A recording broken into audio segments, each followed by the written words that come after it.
Once upon a midnight dreary, while I pondered weak and weary over many a quaint and curious volume of forgotten lore, while I nodded nearly napping, suddenly there came a tapping, as of someone gently rapping at my chamber door. "'Tis some visitor," I muttered, tapping at my chamber door, only this and nothing more. Good evening, and welcome to our second installment of Storytime for Adults and our last story in this installment. As promised, at the end of the summer, we decided to do Storytime for Adults again, this time for the month of October. And since it is October, and we are presently in the season of Halloween, we happen to have a seasonally appropriate theme as well. This month we've been reading classic horror stories. Our story times have been appearing twice a week, every week, for the entire month of October. Stories posted every Wednesday and Friday at 6 p.m. until today, October 30th. I was your narrator every Friday, and Will, our teen library associate, was narrating stories every Wednesday. Will read some pretty classic tales this month, and I hope that you've enjoyed our selection so far. And if you've missed a story time, all of our videos are available at Martin Original's Facebook page under our videos, and at the Tulsa Library's YouTube channel as well. So this evening we'll be reading an author who needs no introduction, though I gave him a bit of one. A man whose name everyone's heard, and a man without whom Halloween would seem incomplete, at least to those of us in America. Tonight we'll be reading a story by Edgar Allan Poe. Edgar Allan Poe was born January 19, 1809, and died on October 7, 1849 at the age of 40. He was an American writer, poet, editor, and literary critic. He was one of America's first practitioners of the short story, and one of the very first well-known American writers to make his living entirely from his writing, meaning that he oftentimes found himself in rather desperate financial circumstances.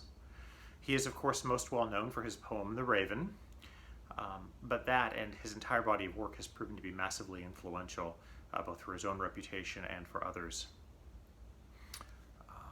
His short story, Murder in the Rue Morgue, is widely credited with creating the genre of detective fiction more or less by itself, and today the annual Edgar Awards, given by the Mystery Writers of America, is of course named for him. Poe's death, as is perhaps fitting for him, is shrouded in mystery. He died in Baltimore on October 7th, 1849, but the cause of his death is not known even today, with theories including heart disease, syphilis, cholera, rabies, alcoholism leading to delirium tremens, substance abuse, suicide, and even, and I am not kidding here, a form of electoral fraud called cooping that could oftentimes lead to violence and murder. We could easily spend hours talking about Poe and his life. He was that influential, and his life, short as it was, truly was that bizarre and interesting. Alas, we don't really have the time. Tonight we'll be reading a classic tale of his, of pure terror. Tonight we'll be reading The Pit and the Pendulum. It was first published in 1842 in the literary annual, and you can't make this up, The Gift, A Christmas and New Year's Present, 1843. It should be noted that his depiction of the Spanish Inquisition in the story is, of course, entirely fictional and very ahistorical, and possibly based on a mistranslation or misunderstanding of a traditional Inquisition interrogation technique called strapado, that was also sometimes referred to in English as the pendulum. But regardless, let us not nitpick a master here, and let's dive right in, shall we? The Pit and the Pendulum by Edgar Allan Poe. I was sick unto death with that long agony, and then they at length unbound me, and I was permitted to sit. I felt that my senses were leaving me. The sentence, the dread sentence of death, was the last of distinct accentuation which reached my ears. After that, the sound of the inquisitorial voices seemed merged in one dreamy, indeterminate hum. It conveyed to my soul the idea of revolution, perhaps from its association in fancy with the burr of a mill wheel. This only for a brief period, for presently I heard no more. Yet for a while I saw, but with lo, how terrible an exaggeration, I saw the lips of the black-robed judges. They seemed to me white, whiter than the sheet upon which I traced these words, and thin even to grotesqueness. Thin with the intensity of their expression of firmness, of immovable resolution, of stern contempt of human torture. I saw that the decree of what to me was fate were still issuing from those lips. I saw them writhe with a deadly locution. I saw them fashion the syllables of my name, and I shuddered because no sound succeeded. I saw, too, for a few moments of delirious horror, the soft and nearly imperceptible waving of the sable draperies which enwrapped the walls of the apartment, and then my vision fell upon the 7 tall candles upon the table.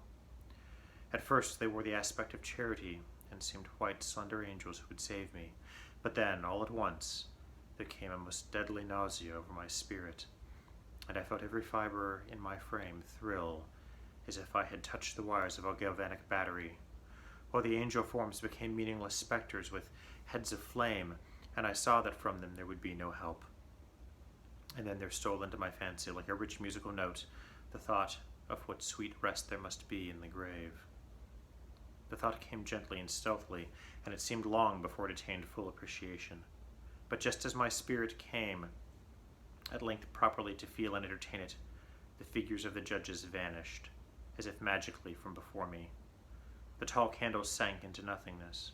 Their flames went out utterly. The blackness of darkness supervened. All sensations appeared swallowed up in a mad rushing descent, as of the soul into Hades. Then silence and stillness, and night were the universe. I had swooned, and still will not say that all my consciousness was lost. Yet of it there remained, I will not attempt to define, or even to describe. It all was not lost. In the deepest slumber, no. In delirium, no. In a swoon, no. In death, no. Even in the grave, all is not lost. Else there is no immortality for man. Arousing from the most profound of slumbers, we break the gossamer web of some dream. Yet in a second afterward, so frail may that web have been, we remember not that we have dreamed. In the return to life from the swoon there are 2 stages. First, that of the sense of mental or spiritual. Secondly, that of the sense of physical existence. It seems probable that if, upon reaching the second stage, we could recall the impressions of the first, we should find these impressions eloquent in memories of the gulf beyond. And that what gulf of it is what? How, at least, shall we distinguish its shadows from those of the tomb? But if the impressions of what I have termed the first stage are not, at will, recalled, yet after a long interval, do they not come unbidden, while we marvel whence they come? He who has never swooned is not he who finds strange palaces and widely familiar faces in coals that glow. Is not he who beholds, floating in midair, the sad visions that the many may not view. Is not he who ponders over the perfume of some novel flower. Is not he whose brain grows bewildered with the meaning of some musical cadence which has never before arrested his attention. Amid frequent and thoughtful endeavors to remember, amid earnest struggles to regain some token of the state of seeming nothingness into which my soul had lapsed, there have been moments when I have dreamed of success. There have been very brief periods when I have conjured up remembrances which the lucid reason of a later epoch assures me we could have had reference only to that condition of seeming unconsciousness. These shadows of memory tell indistinctly of tall figures that lifted and bore me in silence down, down, still down, till a hideous dizziness oppressed me at the mere idea of the interminableness of the descent. They tell also of a vague horror at my heart, on account of that heart's unnatural stillness. Then comes a sense of sudden motionlessness throughout all things, as if those who bore me, a ghastly train, had outrun in their descent the limits of the limitless, and paused from the wearisomeness of their toll. After this I call to mind flatness and dampness, and then all is madness, the madness of a memory which busies itself among forbidden things.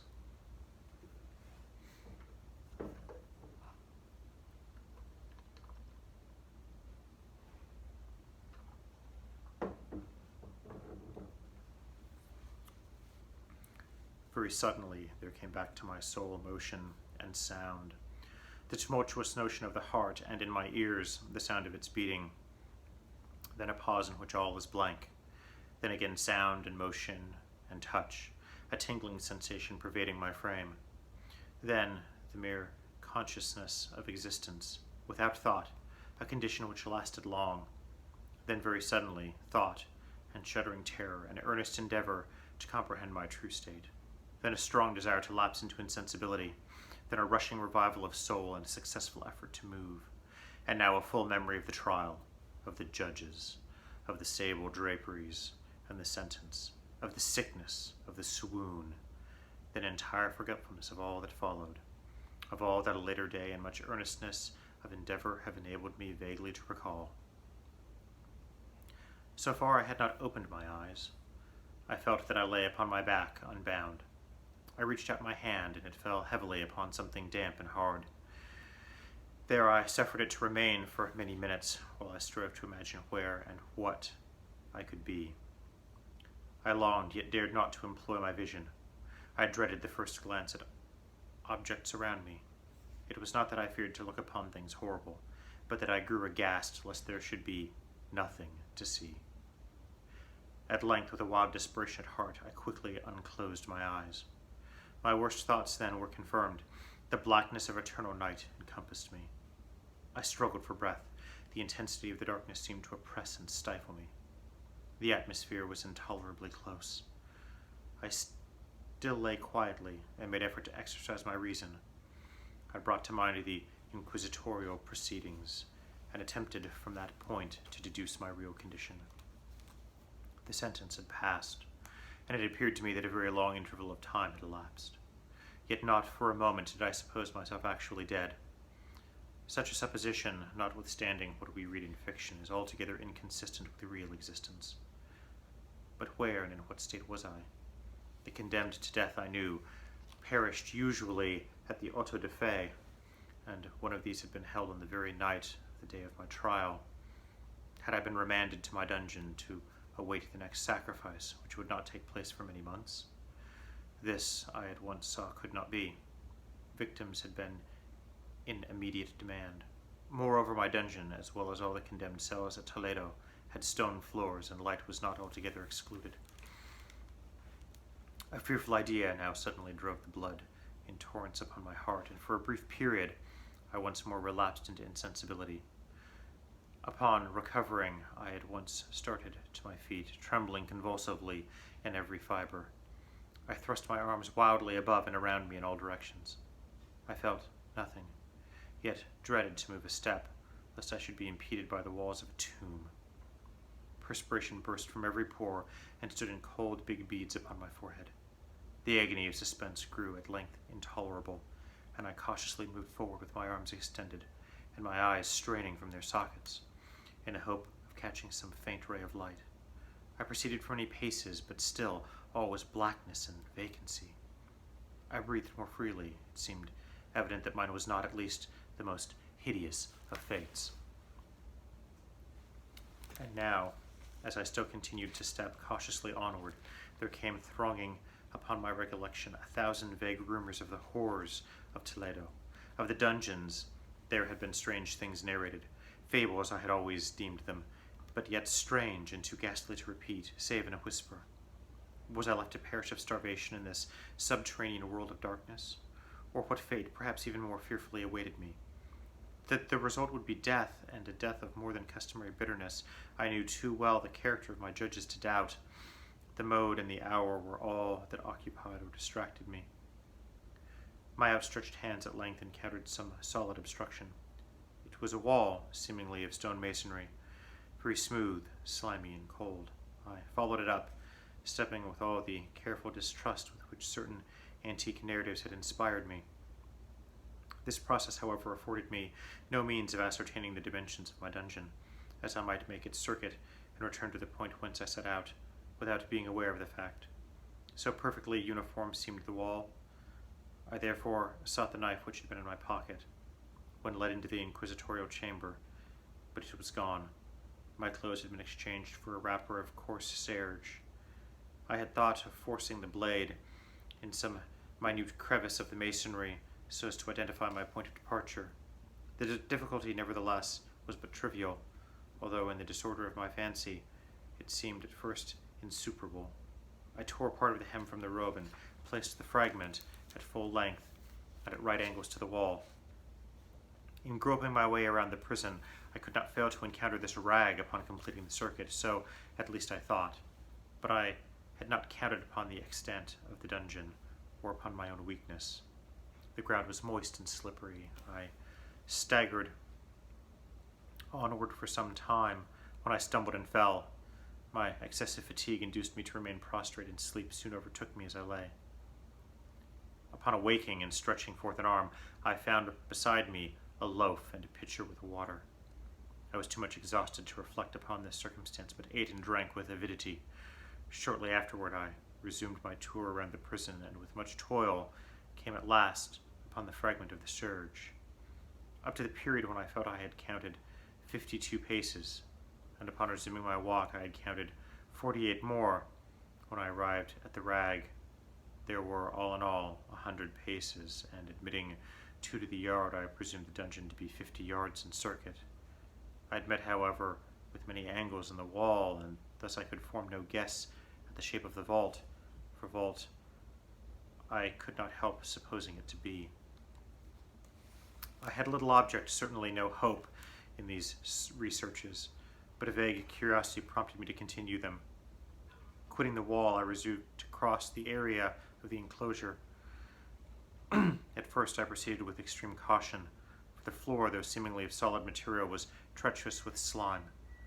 At length, however, I took courage and did not hesitate to step firmly, endeavoring to cross in as direct a line as possible. I had advanced some 10 or 12 paces in this matter when the remnant of the torn hem of my robe became entangled between my legs. I stepped on it and fell violently on my face. In the confusion attending my fall, I did not immediately apprehend a somewhat startling circumstance, yet which, in a few seconds afterwards, and while I lay prostrate, arrested my attention. It was this. My chin rested upon the floor of the prison, but my lips and the upper portion of my head, although seemingly at a less elevation than the chin, touched nothing. At the same time, my forehead seemed bathed in a clammy vapor, and the peculiar smell of decayed fungus arose to my nostrils. I put forward my arms and shuddered to find that I had fallen at the very brink of a circular pit, whose extent, of course, I had no means of ascertaining at the moment. Groping about the masonry just below the margin, I succeeded in dislodging a small fragment and let it fall into the abyss. For many seconds I hearkened to its reverberations as it dashed against the sides of the chasm in its descent. At length, there was a sullen plunge into water, succeeded by loud echoes. At the same moment there came a sound resembling the quick opening and as rapid closing of a door overhead, while a faint gleam of light flashed suddenly around the gloom and as suddenly faded away. I saw clearly the doom which had been prepared for me, and congratulated myself upon the timely accident by which I had escaped. Another step before my fall, and the world had seen me no more, and the death just avoided was of that very character which I had regarded as fabulous and frivolous in the tales respecting the Inquisition. To the victims of its tyranny, there was the choice of death with its direst physical agonies, or death with its most hideous moral horrors. I had been reserved for the latter. By long suffering, my nerves had been unstrung until I trembled at the sound of my own voice, and had become, in every respect, a fitting subject for the species of torture which awaited me. Shaking in every limb, I groped my way back to the wall, resolving there to perish rather than risk the terrors of the wells, of which my imagination now pictured many in various positions about the dungeon. In other conditions of mind, I might have had courage to end my misery at once, by a plunge into one of these abysses, but now I was the veriest of cowards. Neither could I forget what I had read of these pits, that the sudden extinction of life formed no part of their most horrible plan. Agitation of spirit kept me awake for many long hours, but at length I again slumbered. Upon arousing, I found by my side, as before, a loaf and a pitcher of water. A burning thirst consumed me, and I emptied the vessel at a draught. I must have been drugged, for scarcely had I drunk before I became irresistibly drowsy. A deep sleep fell upon me, a sleep like that of death. How long it lasted, of course, I know not, but when once again I unclosed my eyes, the objects around me were visible. By a wild sulphurous luster, the origin of which I could not at first determine, I was enabled to see the extent and aspect of the prison.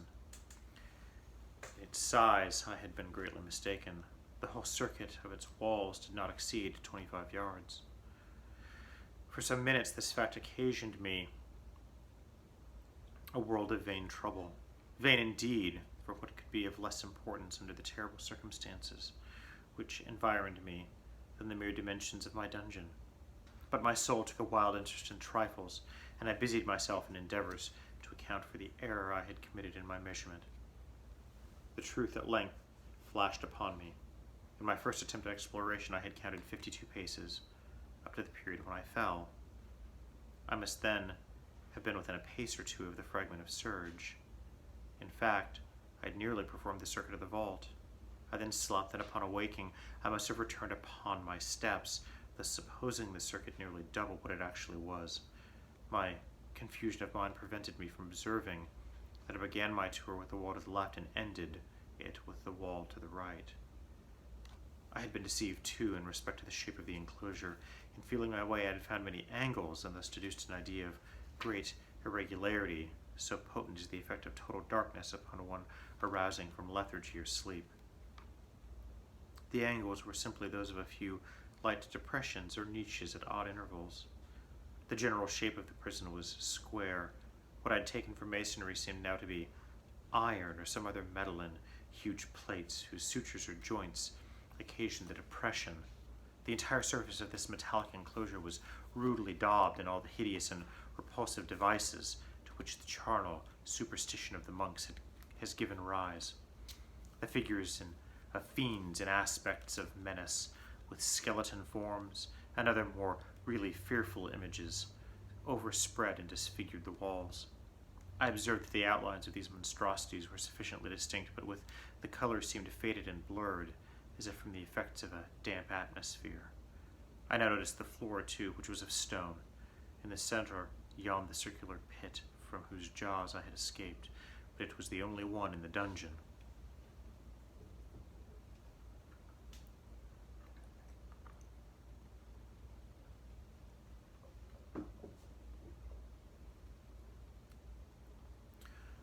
All this I saw indistinctly and by much effort, for my personal condition had been greatly changed during slumber. I now lay upon my back and at full length on a species of low framework of wood. To this I was securely bound by a long strap resembling a surcingle.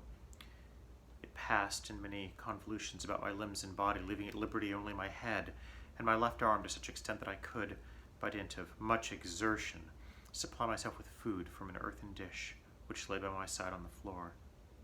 I saw to my horror that the pitcher had been removed. I say to my horror, for I was consumed with intolerable thirst. This thirst it appeared to be the design of my persecutors to stimulate, for the food in the dish was meat pungently seasoned. Looking upward, I surveyed the ceiling of my prison. It was some 30 or 40 feet overhead and constructed much as the side walls. In one of its panels, a very singular figure riveted my whole attention. It was the painted picture of Time, as he is commonly represented, save that, in lieu of a scythe, he held what at a casual glance I suppose to be the pictured image of a huge pendulum, such as we see on antique clocks. There was something, however, in the appearance of this machine which caused me to regard it more attentively. While I gazed directly upward at it, for its position was immediately over my own, I fancied that I saw it in motion. In an instant afterward, the fancy was confirmed. Its sweep was brief, and of course, slow. I watched it for some minutes, somewhat in fear, but more in wonder. Wearied at length with observing its dull movement, I turned my eyes upon the other objects in the cell. A slight noise attracted my notice, and, looking to the floor, I saw several enormous rats traversing it. They'd issued from the wall, which lay just within view to my right.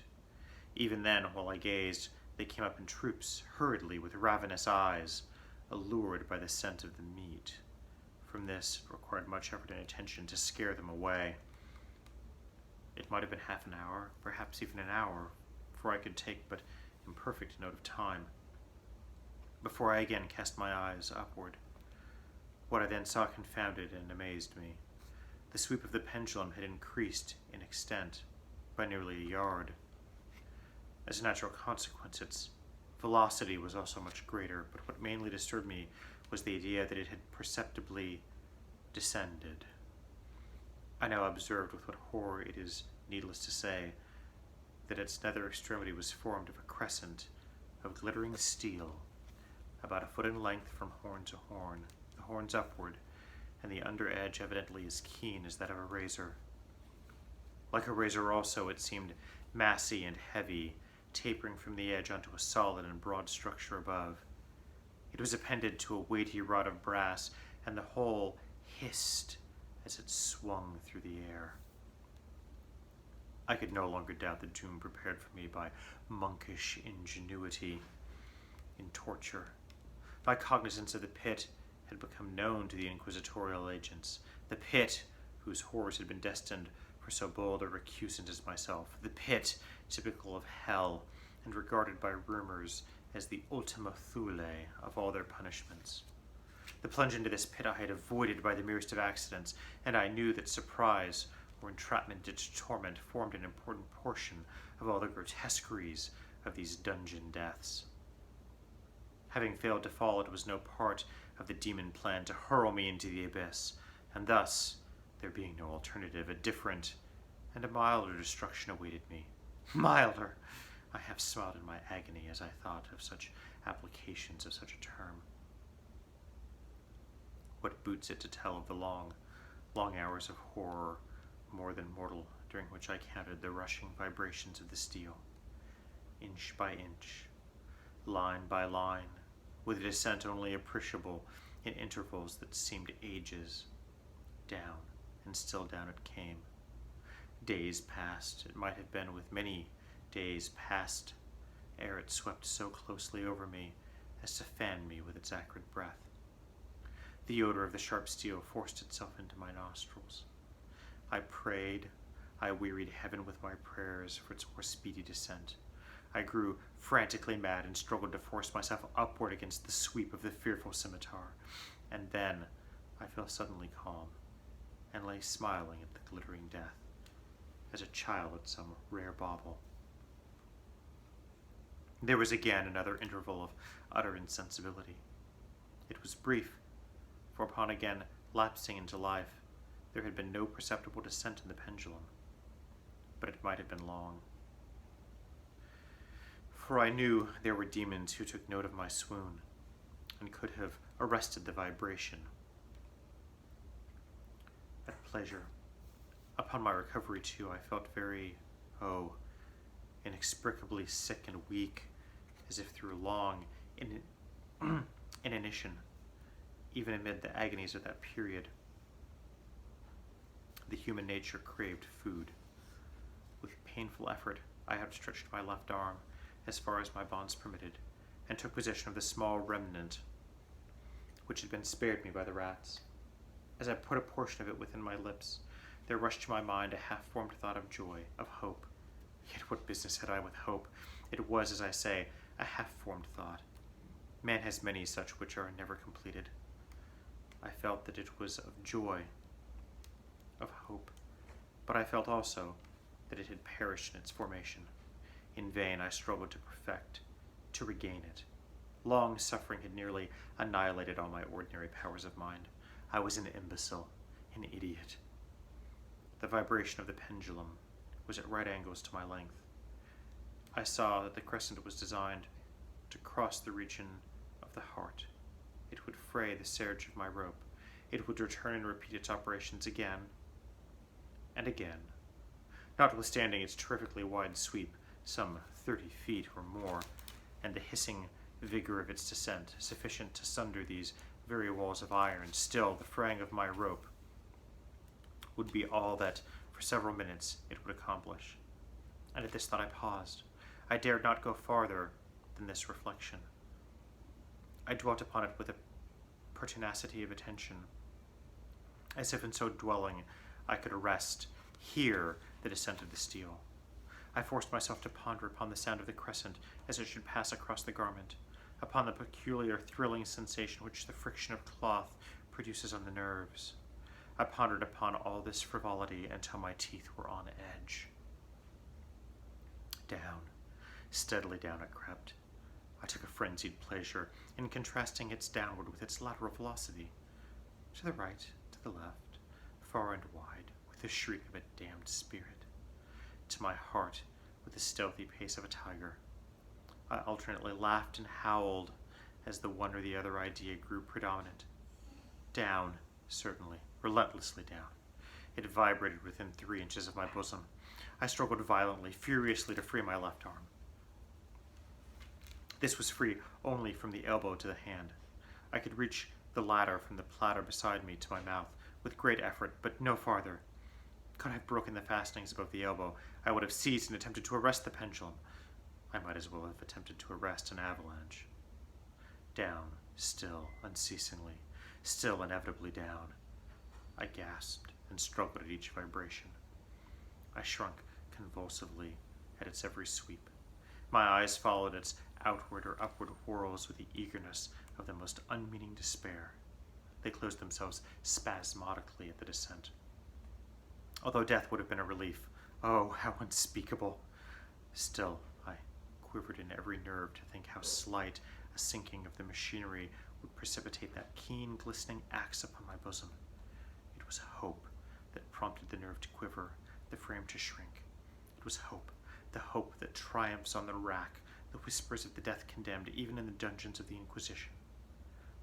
I saw that some 10 or 12 vibrations would bring the steel in actual contact with my robe, and with this observation there suddenly came over my spirit all the keen, collected calmness of despair. For the first time during many hours, or perhaps days, I thought. It now occurred to me that the bandage, or surcicle which enveloped me, was unique. It was tied by no separate cord. The first stroke of the razor-like crescent athwart any portion of the band would so detach it that it might be unwound from my person by means of my left hand. But how fearful in that case the proximity of the steel! The result of the slightest struggle, how deadly! Was it more likely, however, that the minions of the torturer had not foreseen and provided for this possibility? Was it possible that the bandage crossed my bosom in the track of the pendulum? Dreading to find my faint, and, as it seemed, my last hope frustrated, I so far elevated my head as to obtain a distinct view of my breast. The surcicle enveloped my limbs and body close in all directions, save in the path of the destroying crescent. Scarcely had I dropped my head back into its original position than there flashed upon my mind what I cannot better describe than as the unformed half of that idea of deliverance to which I have previously alluded, and of which a moiety only floated indeterminately through my brain when I raised food to my burning lips. The whole thought was now present, feeble, scarcely sane, scarcely definite, but still entire. I proceeded at once with the nervous energy of despair to attempt its execution. For many hours the immediate vicinity of the low framework upon which I lay had been literally swarming with rats. They were wild, bold, ravenous, their red eyes glaring upon me as if they waited but for motionlessness on my part to make me their prey. To what food, I thought, have they been accustomed in the well? They had devoured, in spite of all my efforts to prevent them, all but a small remnant of the contents of the dish. I had fallen into a habitual seesaw or wave of the hand above the platter, and at length the unconscious uniformity of the movement deprived it of effect. In their voracity, the vermin frequently fastened their sharp fangs in my fingers, with the particles of the oil and spicy viand which now remained. I thoroughly rubbed the bandage wherever I could reach it, then raised my hand from the floor. I lay breathless still. At first, the ravening animals were startled and terrified at the change, at the cessation of movement. They shrank alarmedly back. Many sought the well, but this was only for a moment. I had not counted in vain upon their veracity. Observing that I remained without emotion, one or two of the boldest leaped upon the framework and smelt at the surcingle. This seemed the signal for a general rush. Forth from the wall they hurried in fresh troops. They clung to the wood, they overran it, and leapt in hundreds upon my person. The measured movement of the pendulum disturbed them not at all. Avoiding its strokes, they busied themselves with the anointed bandage. They pressed, they swarmed upon me in ever-accumulating heaps. They writhed upon my throat, their cold lips sought my own. I was half stifled by their thronging pressure. Disgust, for which the world has no name, swelled my bosom and chilled with a heavy clamorousness my heart. Yet 1 minute, and I felt the struggle would be over. Plainly I perceived the loosening of the bandage. I knew that in more than one place it must be already severed. With a more than human resolution, I lay still. Nor had I erred in my calculations, nor had I endured in vain. I at length felt that I was free. The surcingle hung in ribbons from my body, but the stroke of the pendulum already pressed upon my bosom. It had divided the serge of the robe. It had cut through the linen beneath. Twice again it swung, and a sharp sense of pain shot through every nerve. But the moment of escape had arrived. At a wave of my hand, my deliverers hurried tumultuously away.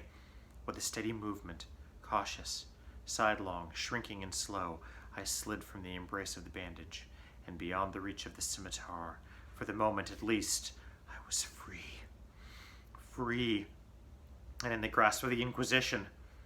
I had scarcely stepped from my wooden bed of horrors upon the stone floor of the prison, when the motion of the hellish machine ceased, and I beheld it drawn up by some invisible force through the ceiling. This was a lesson which I took desperately to heart. My every motion was undoubtedly watched. Free, I had but escaped death in one form of agony, to be delivered unto worse than death in some other. With that thought, I rolled my eyes nervously around on the barriers of iron that hemmed me in. Something unusual, some change which at first I cannot appreciate distinctly, it was obvious, had taken place in the apartment. For many minutes of a dreamy and trembling abstraction, I busied myself in vain, unconnected conjecture. During this period, I became aware, for the first time, of the origin of the sulphurous light which illuminated the cell. It proceeded from a fissure about half an inch in width, extending entirely around the prison at the base of the walls, which thus appeared and were completely separated from the floor. I endeavored, but of course in vain, to look through the aperture. As I arose from the attempt, the mystery of the alteration in the chamber broke at once upon my understanding. I had observed that, although the outlines of the figures upon the walls were sufficiently distinct, yet the colors seemed blurred and indefinite. These colors had now assumed, and were momentarily assuming, a startling and most intense brilliancy that gave to the spectral and fiendish portraitures an aspect that might have thrilled even firmer nerves than my own. Demon eyes of a wild and ghastly veracity glared upon me in 1,000 directions where none had been visible before, and gleamed with the lurid luster of a fire that I could not force my imagination to regard as unreal. Unreal? Even while I breathed, there came to my nostrils the breath of the vapor of heated iron. A suffocating odor pervaded the prison. A deeper glow settled each moment in the eyes that glared at my agonies. A richer tint of crimson diffused itself over the pictured horrors of blood. I panted. I gasped for breath. There could be no doubt of the design of my torments. Oh, most unrelenting. Oh, most demoniac of men. I shrunk from the glowing metal to the center of the cell. Amid the thought of the fiery destruction that impeded, the idea of the coolness of the well came over my soul like balm. I rushed to its deadly brink. I threw my straining vision below. The glare from the enkindled roof illumined its inmost recesses. Yet for a wild moment did my spirit refuse to comprehend the meaning of what I saw. At length it forced. It wrestled its way into my soul. It burned itself upon my shuddering reason. Oh, for a voice to speak. Oh, horror. Oh, any horror but this. With a shriek I rushed from the margin and buried my face in my hands, weeping bitterly.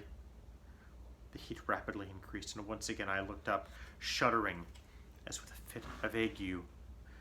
There had been a second change in the cell, and now the change was obvious in the form. As before, it was in vain that I at first endeavored to appreciate or understand what was taking place, but not long was I left to doubt. The inquisitorial vengeance had been hurried by my twofold escape, and there was to be no more dallying with the King of Terrors. The room had been square. I saw that 2 of its iron angles were now acute, 2 subsequently obtuse. The fearful difference quickly increased with a low rumbling or moaning sound. In an instant the apartment had shifted its form into that of a lozenge, but the alteration stopped not there. I neither hoped nor desired it to stop. I could have clasped the red walls to my bosom as a garment of eternal peace. Death, I said. Any death but that of the pit. Fool, might I have not known that into the pit it was the object of the burning iron to urge me? Could I resist its glow? Or, if even that, could I withstand its pressure? And now flatter and flatter grew the lozenge, with a rapidity that left me no time for contemplation. Its center and, of course, its greatest width came just over the yawning gulf. I shrank back, but the closing walls pressed me relentlessly onward. At length, for my seared and writhing body, there was no longer an inch of foothold on the firm floor of the prison. I struggled no more, but the agony of my soul found vent in one loud, long, and final scream of despair. I felt that I tottered upon the brink. I averted my eyes. There was a discordant hum of human voices. There was a loud blast, as of many trumpets. There was a harsh grating, as of 1,000 thunders. The fiery walls rushed back. An outstretched arm caught my own as I fell, fainting into the abyss. It was that of General LaSalle. The French army had entered Toledo. The Inquisition was now in the hands of its enemies. That has been The Pit and the Pendulum by Edgar Allan Poe. I hope you have enjoyed our story times this month. I regret we did not have more time to read more stories, although